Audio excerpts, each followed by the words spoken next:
ಹೇ ಹ್ಯಾಡಲಿಂಗ್ಸ್ ಯಾರೆಲ್ಲ ಜಾಬ್ಸ್ನ ಹುಡುಕ್ತಿರೋ ಅಂಥವ್ರಿಗೆ ಇದೀಗ ರಾಷ್ಟ್ರೀಯ ಕೆಮಿಕಲ್ ಆ್ಯಂಡ್ ಫರ್ಟಿಲೈಸೇಷನ್ ಲಿಮಿಟೆಡ್ನಲ್ಲಿ ಇದೀಗ ವೇಕೆನ್ಸೀಸ್ ಅನ್ನೋದು ಖಾಲಿ ಇದ್ದು ಆಫೀಸರ್ಸ್ನ ವೇಕೆನ್ಸೀಸ್ ಅನ್ನೋದು ಖಾಲಿ ಇದ್ದು ಈ ಒಂದು ಹುದ್ದೆಗೆ ಆಯ್ಕೆಯಾದಂಥ ಅಭ್ಯರ್ಥಿಗೆ ಮಾಸಿಕ ಮಿನಿಮಮ್ ಸ್ಯಾಲ್ರಿ ಬಂದು 40,000ದಿಂದ ಶುರುವಾಗ್ತಾ ಇರುತ್ತೆ.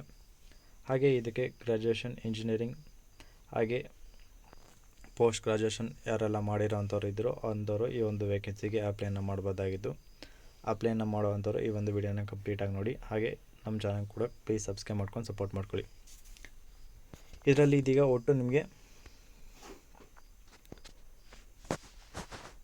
ಆಫೀಸರ್ಸ್ನ ಫೈನಾನ್ಸ್ ಡಿಪಾರ್ಟ್ಮೆಂಟ್, HR ಡಿಪಾರ್ಟ್ಮೆಂಟ್, ಹಾಗೆ ಸೀನಿಯರ್ ಮ್ಯಾನೇಜರ್ ಮತ್ತು ಆಫೀಸರ್ನ ಲೀಗಲ್ ಡಿಪಾರ್ಟ್ಮೆಂಟ್ ಮತ್ತು ಟೆರ್ಮಿನರಿ ಇದರಲ್ಲಿ ನಿಮಗೆ ವೇಕೆನ್ಸೀಸ್ ಅನ್ನೋದು ಖಾಲಿ ಇರುತ್ತೆ. ಮೊದಲನೇದಾಗಿ ಆಫೀಸರ್ನ ಫೈನಾನ್ಸ್ ಡಿಪಾರ್ಟ್ಮೆಂಟ್ನಲ್ಲಿ 2 ವೇಕೆನ್ಸೀಸ್ ಖಾಲಿ ಇದ್ದು ಈ ಒಂದು ವೇಕೆನ್ಸಿಗೆ ನಂಬರ್ ಆಫ್ ವೇಕೆನ್ಸೀಸ್ ಬಂದು 5 ವೇಕೆನ್ಸೀಸ್ ಖಾಲಿ ಇರುತ್ತೆ. ಇದರಲ್ಲಿ ನಿಮಗೆ ಮಿನಿಮಮ್ ಕ್ವಾಲಿಫಿಕೇಷನ್ ಬಂದು CMA ಅಥವಾ CA ಮಾಡಿರೋವಂಥವ್ರು ಅಪ್ಲೈ ಮಾಡ್ಬೋದಾಗಿರುತ್ತೆ ಅಥವಾ full time BCom, BMS, BFA, BAF ಮತ್ತು BBA ಮಾಡಿರೋವಂಥವ್ರು ಯಾರೆಲ್ಲ ಇದ್ದರೂ ಅಂಥವ್ರು ಅಪ್ಲೈ ಮಾಡ್ಬೋದಾಗಿದ್ದು ಜೊತೆಗೆ 2 years post graduation of MBA ಮಾಡಿರೋವಂಥವ್ರು ಯಾರೆಲ್ಲ ಇದ್ದಾರೋ ಅಂಥವ್ರು ಅಪ್ಲೈ ಮಾಡ್ಬೋದಾಗಿರುತ್ತೆ. ಇದ್ರ ಜೊತೆಗೆ ಮಿನಿಮಮ್ ಕ್ವಾಲಿಫಿಕೇಷನ್ ಬಂದು ಅಂದರೆ ನೀವು ಏನಾದರೂ ಗ್ರ್ಯಾಜುಯೇಷನ್ ಮಾಡಿದರೆ 55 ಮಾರ್ಕ್ಸ್ ಆಗಿರುತ್ತೆ. ನೀವು ಯಾರು CMA ಮಾಡಿದರೆ ಅವಶ್ಯಕತೆ ಇರೋದಿಲ್ಲ. ಇನ್ನು ಮ್ಯಾಕ್ಸಿಮಮ್ ಏಜ್ ಲಿಮಿಟಲ್ಲಿ 39 ಇಯರ್ಸ್ ಆಗಿದ್ದು ಮಿನಿಮಮ್ 2 ಇಯರ್ಸ್ ಪೋಸ್ಟ್ ಕ್ವಾಲಿಫಿಕೇಷನ್ ಎಕ್ಸ್ಪೀರಿಯನ್ಸ್ನ ಕೇಳ್ತಿದ್ದಾರೆ ರೆಲೆವೆಂಟ್ ಫೀಲ್ಡ್ನಲ್ಲಿ. ಈ ಒಂದು ಎಲ್ಲ ಜಾಬ್ಗೂ ಕೂಡ ಮಿನಿಮಮ್ ಎಕ್ಸ್ಪೀರಿಯನ್ಸ್ ಕೇಳ್ತಾ ಇದ್ದಾರೆ. ಇನ್ನು ನೆಕ್ಸ್ಟ್ ಬಂದು ಗ್ರೇಡ್ HR ಡಿಪಾರ್ಟ್ಮೆಂಟ್ನಲ್ಲಿ ಒಟ್ಟು ನಿಮಗೆ 1 ವೇಕೆನ್ಸೀಸ್ ಮಾತ್ರ ಖಾಲಿ ಇದ್ದು ಫುಲ್ ಟೈಮ್ ಗ್ರ್ಯಾಜುಯೇಷನ್ ಮಾಡಿರೋವಂಥ ಯಾರೆಲ್ಲ ಇದ್ದಾರೋ ಅಂಥವ್ರು ಅಪ್ಲೈ ಮಾಡ್ಬೋದಾಗಿದ್ದು ಜೊತೆಗೆ 2 years regular post graduation in with specialisation human resources ಮಾಡಿರೋವಂಥವ್ರು ಯಾರೆಲ್ಲ ಇದ್ದೀರೋ ಅಂಥವ್ರು ಅಪ್ಲೈನ ಮಾಡ್ಬೋದಾಗಿರುತ್ತೆ. ಹಾಗೆ ಇದಕ್ಕೆ ಮ್ಯಾಕ್ಸಿಮಮ್ ಏಜ್ ಲಿಮಿಟ್ ಬಂದು 13 ಇಯರ್ಸ್ ಆಗಿದ್ದು ಮಿನಿಮಮ್ 55 ಮಾರ್ಕ್ಸ್ನ ಕೇಳ್ತಿದ್ದಾರೆ ಪರ್ಸೆಂಟೇಜ್. ಇದಕ್ಕೂ ಕೂಡ 2 ಇಯರ್ಸ್ ಮಿನಿಮಮ್ ಎಕ್ಸ್ಪೀರಿಯನ್ಸನ್ನು ಕೇಳ್ತಿದ್ದಾರೆ. ನೆಕ್ಸ್ಟ್ ಬಂದು ಮೆಡಿಕಲ್ ಡಿಪಾರ್ಟ್ಮೆಂಟ್ನಲ್ಲಿ 2 ವೇಕೆನ್ಸೀಸ್ ಅನ್ನೋದು ಖಾಲಿ ಇದ್ದು MBBS ಮಾಡಿರೋವಂಥವ್ರು ಯಾರೆಲ್ಲ ಇದ್ದಾರೋ ಅಂಥವ್ರು ಅಪ್ಲೈ ಮಾಡ್ಬೋದಾಗಿದ್ದು ಇದಕ್ಕೆ ಯಾವುದೇ ಪರ್ಸೆಂಟೇಜ್ ಅವಶ್ಯಕತೆ ಇರೋದಿಲ್ಲ. ಮ್ಯಾಕ್ಸಿಮಮ್ 37 ವರ್ಷದ ಒಳಗಡೆ ಇರೋವಂಥವ್ರು ಅಪ್ಲೈ ಮಾಡ್ಬೋದಾಗಿರುತ್ತೆ. ಹಾಗೆ ರೆಲೆವೆಂಟ್ ಫೀಲ್ಡ್ನಲ್ಲಿ 2 ಇಯರ್ಸ್ ಎಕ್ಸ್ಪೀರಿಯನ್ಸನ್ನು ಕೇಳ್ತಿದ್ದಾರೆ.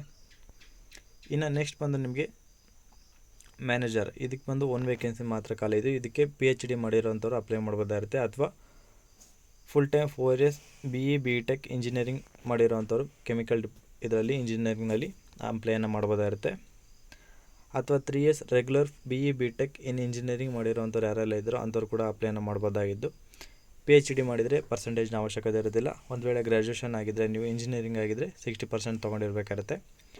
ಮ್ಯಾಕ್ಸಿಮಮ್ ಏಜ್ ಲಿಮಿಟ್ ಬಂದು 52 ಆಗಿದ್ದು 17 ಇಯರ್ಸ್ ಮಿನಿಮಮ್ ಎಕ್ಸ್ಪೀರಿಯನ್ಸನ್ನು ಕೇಳ್ತಾಯಿದೆ. ಇದು ಇದರಲ್ಲಿ ಮೇನ್ ಆಗಿರುತ್ತೆ. ಇನ್ನು ಲೀಗಲ್ ಡಿಪಾರ್ಟ್ಮೆಂಟ್ನಲ್ಲಿ 1 ವೇಕೆನ್ಸಿ ಮಾತ್ರ ಖಾಲಿ ಇದೆ. ಇದಕ್ಕೆ LLB ಮಾಡಿರೋವಂಥವ್ರು ಯಾರೆಲ್ಲ ಇದ್ದೀರೋ ಅಂದರೆ ಲಾ ಮಾಡಿರೋವಂಥವ್ರು ಯಾರೆಲ್ಲ ಇದ್ದೀರೋ ಅಂಥವ್ರು ಅಪ್ಲೈ ಮಾಡ್ಬೋದಾಗಿದ್ದು ಇದಕ್ಕೆ ಮಿನಿಮಮ್ 60% ಕೇಳ್ತಾ ಇದ್ದು ಮ್ಯಾಕ್ಸಿಮಮ್ 37 ಇಯರ್ಸ್ ಆಗಿದ್ದು ಮಿನಿಮಮ್ 2 ಇಯರ್ಸ್ ರಿಲೆವೆಂಟ್ ಫೀಲ್ಡ್ನಲ್ಲಿ ಎಕ್ಸ್ಪೀರಿಯನ್ಸನ್ನು ಕೇಳ್ತಾ ಇದ್ದಾರೆ. ಇನ್ನು ಅಸಿಸ್ಟೆಂಟ್ ಇಂಜಿನಿಯರಿಂಗ್ನ ಒಟ್ಟು ನಿಮಗೆ 5 ವೇಕೆನ್ಸೀಸ್ ಅನ್ನೋದು ಖಾಲಿ ಇದ್ದು full time regular 3 years diploma in electrical and allied ಬ್ರಾಂಚಸ್ನಲ್ಲಿ ಇಂಜಿನಿಯರಿಂಗ್ ಮಾಡಿರೋವಂಥವ್ರು ಅಪ್ಲೈ ಮಾಡ್ಬೋದಾಗಿರುತ್ತೆ ಅಥವಾ HSC ಮಾಡಿರೋವಂಥವ್ರು full time diploma in electrical ಮಾಡಿರೋಂಥವ್ರು ಕೂಡ ಅಪ್ಲೈನ ಮಾಡ್ಬೋದಾಗಿರುತ್ತೆ ಅಥವಾ 3.5 ಇಯರ್ ಅಂದರೆ 7 ಸೆಮಿಸ್ಟರ್ ನಿಮ್ಮ ಡಿಪ್ಲೊಮಾನ ಎಲೆಕ್ಟ್ರಿಕಲ್ ಡಿಪಾರ್ಟ್ಮೆಂಟಲ್ಲಿ ಕಂಪ್ಲೀಟ್ ಮಾಡಿದರೆ ಅಂಥವ್ರು ಕೂಡ ಅಪ್ಲೈ ಮಾಡ್ಬೋದಾಗಿರುತ್ತೆ. ಮಿನಿಮಮ್ ಪರ್ಸೆಂಟೇಜ್ ಬಂದು 60 ಆಗಿರುತ್ತೆ. ಇದರಲ್ಲಿ ನಿಮಗೆ ಗ್ರ್ಯಾಜುಯೇಷನ್ ಆಗಿದ್ದರೆ 55, ಇಂಜಿನಿಯರಿಂಗ್ ಈ ರೀತಿ ಇದ್ದರೆ ನಿಮಗೆ 60% ಕೇಳ್ತಿದ್ದಾರೆ. Minimum 40 to 45 years maximum age ಆಗಿರೋದು. ಇದರಲ್ಲಿ 16 ಇಯರ್ಸ್ ಮಿನಿಮಮ್ ಎಕ್ಸ್ಪೀರಿಯನ್ಸನ್ನು ಕೇಳ್ತಾ ಇದ್ದಾರೆ. ಇನ್ನು ಎಲೆಕ್ಟ್ರಿಕಲ್ ಇಂಜಿನಿಯರಿಂಗ್ನ 5 ವೇಕೆನ್ಸೀಸ್ ಮಾತ್ರ ಖಾಲಿ ಇದ್ದು ಇದರಲ್ಲಿ ನಿಮಗೆ 4 ಇಯರ್ಸ್ ಫುಲ್ ಟೈಮ್ BE ಅಥವಾ BTech ಇಂಜಿನಿಯರಿಂಗ್ ಮಾಡಿರೋವಂಥವ್ರು ಅದರಲ್ಲಿ ಎಲೆಕ್ಟ್ರಿಕಲ್ ಆ್ಯಂಡ್ ಪವರ್ ಇಂಜಿನಿಯರಿಂಗ್ ಅಥವಾ ಎಲೆಕ್ಟ್ರಿಕಲ್ ಆ್ಯಂಡ್ ಪವರ್ ಇಂಜಿನಿಯರಿಂಗ್ ಮುಗಿಸಿರೋವಂಥವ್ರು ಯಾರೆಲ್ಲ ಇದ್ದಾರೋ ಅಂಥವ್ರು ಅಪ್ಲೈ ಮಾಡ್ಬೋದಾಗಿರುತ್ತೆ ಅಥವಾ ಡಿಪ್ಲೊಮಾ ಇನ್ ಇಂಜಿನಿಯರಿಂಗ್ ಮಾಡಿರೋವಂಥವ್ರು ಕೂಡ ಅಪ್ಲೈನ ಮಾಡ್ಬೋದಾಗಿರುತ್ತೆ. ಇದಕ್ಕೆ ಮಿನಿಮಮ್ ಪರ್ಸೆಂಟೇಜ್ ಬಂದು 60 ಆಗಿದ್ದು ಮ್ಯಾಕ್ಸಿಮಮ್ 44 to 47 ಇಯರ್ಸ್ ಒಳಗಡೆ ಇರೋವಂಥವ್ರು ಯಾರೆಲ್ಲ ಇದ್ದಾರೋ ಅಂಥವ್ರು ಅಪ್ಲೈ ಮಾಡ್ಬೋದು. ರಿಲೆವೆಂಟ್ 2 ಇಯರ್ಸಲ್ಲಿ ನೀವು 2 ಇಯರ್ಸ್ ಎಕ್ಸ್ಪೀರಿಯನ್ಸನ್ನು ಕೇಳ್ತಾರೆ. ನೆಕ್ಸ್ಟ್ ಬಂದು ಎಲೆಕ್ಟ್ರಿಕಲ್ ಡಿಪಾರ್ಟ್ಮೆಂಟ್ನ ಒಟ್ಟು 5 ವೇಕೆನ್ಸೀಸ್ ಖಾಲಿ ಇದ್ದು, ಇದು ಕೂಡ ಎಲೆಕ್ಟ್ರಿಕಲ್ ಇಂಜಿನಿಯರಿಂಗ್ ಮಾಡಿರೋವಂಥವ್ರು ಗ್ರ್ಯಾಜುಯೇಷನಲ್ಲಿ ಅಥವಾ ಡಿಪ್ಲೊಮಾ ಇನ್ ಎಲೆಕ್ಟ್ರಿಕಲ್ ಇಂಜಿನಿಯರಿಂಗ್ ಮುಗಿಸಿರೋವಂಥವ್ರು ಅಪ್ಲೈನ ಮಾಡ್ಬೋದಾಗುತ್ತೆ. Minimum 60 years percentage and maximum 39 years ಒಳಗಡೆ ಇರೋವಂಥವ್ರು ಅಪ್ಲೈ ಮಾಡ್ಬೋದಾಗಿದ್ದು, ರೆಲೆವೆಂಟ್ ಫೀಲ್ಡ್ನಲ್ಲಿ 4 ಇಯರ್ಸ್ ಎಕ್ಸ್ಪೀರಿಯನ್ಸನ್ನು ಕೇಳ್ತಾರೆ. ಮ್ಯಾನೇಜರ್ನ ಎಲೆಕ್ಟ್ರಿಕಲ್ ಡಿಪಾರ್ಟ್ಮೆಂಟಲ್ಲಿ ಇದಕ್ಕೂ ಕೂಡ ಸೇಮ್ ಕ್ವಾಲಿಫಿಕೇಷನ್ 3 ಜಾಬ್ ಮಾತ್ರ ಖಾಲಿ ಇರುತ್ತೆ. ನಿಮಗೆ ಮ್ಯಾಕ್ಸಿಮಮ್ ಏಜ್ ಬಂದು 41 ಆಗಿದ್ದು ಮಿನಿಮಮ್ 8 ಇಯರ್ಸ್ ಎಕ್ಸ್ಪೀರಿಯನ್ಸನ್ನು ಕೇಳ್ತಾ ಇದ್ದಾರೆ. ನೆಕ್ಸ್ಟ್ ಬಂದು ಇಂಜಿನಿಯರಿಂಗ್ ಸಿವಿಲ್ ಡಿಪಾರ್ಟ್ಮೆಂಟ್ನಲ್ಲಿ ಎಜುಕೇಷನ್, ಇದರಲ್ಲಿ ಬಂದು ನೀವು ಗ್ರ್ಯಾಜುಯೇಷನ್ ಇನ್ ಸಿವಿಲ್ ಇಂಜಿನಿಯರಿಂಗ್ ಮಾಡಿರೋವಂಥವ್ರು ಯಾರೆಲ್ಲ ಇದ್ದರೂ ಅಂಥವ್ರು ಅಪ್ಲೈನ ಮಾಡ್ಬೋದಾಗಿರುತ್ತೆ. ಇದೆಲ್ಲ ನಿಮಗೆ ಬಿ ಟೆಕ್ನಲ್ಲಿ ಇಂಜಿನಿಯರಿಂಗ್ ಸಿವಿಲ್ನಲ್ಲಾಗಿರ್ಬೋದು ಅಥವಾ ಎಲೆಕ್ಟ್ರಿಕಲ್ ಡಿಪಾರ್ಟ್ಮೆಂಟ್ನಲ್ಲಾಗಿರ್ಬೋದು ಕಂಪ್ಲೀಟ್ ಮಾಡಿರೋವಂಥವ್ರು ಅಪ್ಲೈ ಮಾಡ್ಬೋದಾಗಿರುತ್ತೆ. ಇದಕ್ಕೆ ಮಿನಿಮಮ್ 2 ಇಯರ್ಸ್ ಎಕ್ಸ್ಪೀರಿಯನ್ಸನ್ನು ಕೇಳ್ತಾ ಇದ್ದಾರೆ. ಇನ್ನು ಇಂಜಿನಿಯರಿಂಗ್ನ ಸಿವಿಲ್ ಡಿಪಾರ್ಟ್ಮೆಂಟ್ ಇದಕ್ಕೂ ಕೂಡ same education and qualification and percentage ಕೂಡ ಸೇಮ್ ಇರುತ್ತೆ ಮತ್ತು ಮಿನಿಮಮ್ 4 ಇಯರ್ಸ್ ಎಕ್ಸ್ಪೀರಿಯನ್ಸನ್ನು ಕೇಳ್ತಿದ್ದಾರೆ. ಇದರಲ್ಲಿ ನಿಮಗೆ ಶಾರ್ಟ್ ಫಾರ್ಮ್ನ ಫುಲ್ ಫಾರ್ಮ್ ಆಗಿ ಅಂದರೆ ರಿಸರ್ವೇಷನಲ್ಲಿ ಇರೋಂಥನ್ನು ಮೆನ್ಷನ್ ಮಾಡಿರಲಾಗಿರುತ್ತೆ. ಇನ್ನು ನೆಕ್ಸ್ಟ್ ಬಂದು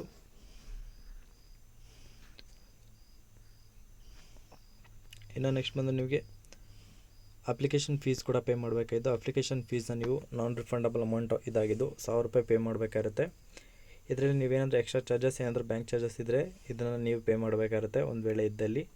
ಆ್ಯಂಡ್ ಇದರಲ್ಲಿ ಯಾರೆಲ್ಲ SC ST PWBD and women ಮತ್ತು ಎಕ್ಸ್ ಸರ್ವಿಸ್ ಮೆನ್ ಇದ್ದರೂ ಅವರಿಗೆ ಯಾವುದೇ ಅಪ್ಲಿಕೇಶನ್ ಫೀಸ್ ಪೇ ಮಾಡುವಂಥ ಅವಶ್ಯಕತೆ ಇರೋದಿಲ್ಲ. ಆ್ಯಂಡ್ ನೆಕ್ಸ್ಟ್ ಈ ಒಂದು ಹುದ್ದೆಗೆ ಸ್ಯಾಲ್ರಿಯನ್ನು ನೋಡೋದಾದರೆ, ಮೊದಲನೇದಾಗಿ ನೀವೇನಾದರೂ ಅಸಿಸ್ಟೆಂಟ್ ಇಂಜಿನಿಯರಿಂಗ್ ಆಗಿದ್ದಲ್ಲಿ ಮಿನಿಮಮ್ ಸ್ಯಾಲ್ರಿ ಬಂದು 30,000ದಿಂದ 1,20,000ವರೆಗೂ ಇರುತ್ತೆ. ಇದು ಮಿನಿಮಮ್ ಮಂತ್ಲಿ ಟೋಟಲಲ್ಲಿ ನಿಮಗೆ ಗ್ರಾಸ್ ಸ್ಯಾಲ್ರಿ ಬಂದು 65,000ವರೆಗೂ ಇರುತ್ತೆ ಪರ್ ಮಂತ್ಗೆ. ಇದರಲ್ಲಿ ನಿಮಗೆ ಬೇಸಿಕ್ ಪೇಮೆಂಟ್ ಇರುತ್ತೆ ಮತ್ತು VDA ಇರುತ್ತೆ ಮತ್ತು HRA ಇರುತ್ತೆ.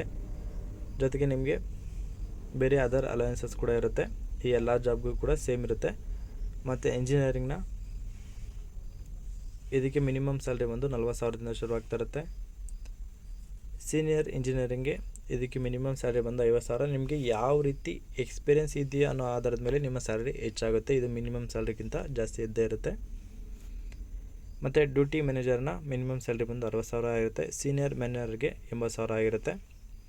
ಇದ್ರ ಜೊತೆಗೆ in case of officer medical in E1 grade 1ಗೆ 25% of non practising and allowances is also available. ಅಂದರೆ ಮೆಡಿಕಲ್ ಇರೋವಂಥವ್ರಿಗೆ ಬೇರೆ 25% ಅಲವೆನ್ಸಸ್ ಕೂಡ ಇರುತ್ತೆ.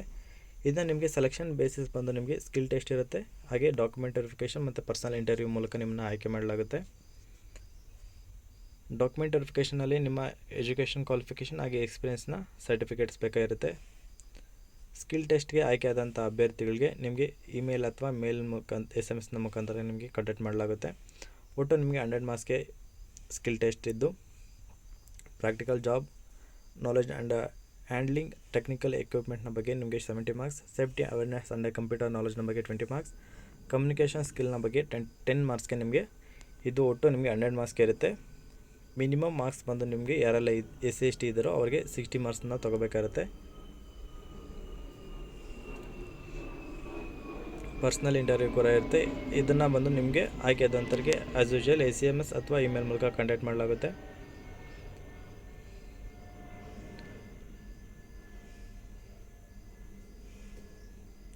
ಆ್ಯಂಡ್ ನೆಕ್ಸ್ಟ್ ಬಂದು ಯಾರೆಲ್ಲ ಅಪ್ಲೈ ಮಾಡಬೇಕಂತ ಅನ್ಕೊತಿರೋ ಅಂಥವ್ರು www.rcfitd.com ಈ ಒಂದು ಅಫಿಷಿಯಲ್ ವೆಬ್ಸೈಟಲ್ಲಿ ಹೋಗಿ ನೀವು ಅಪ್ಲೈನ ಮಾಡ್ಬೋದಾಗಿರುತ್ತೆ.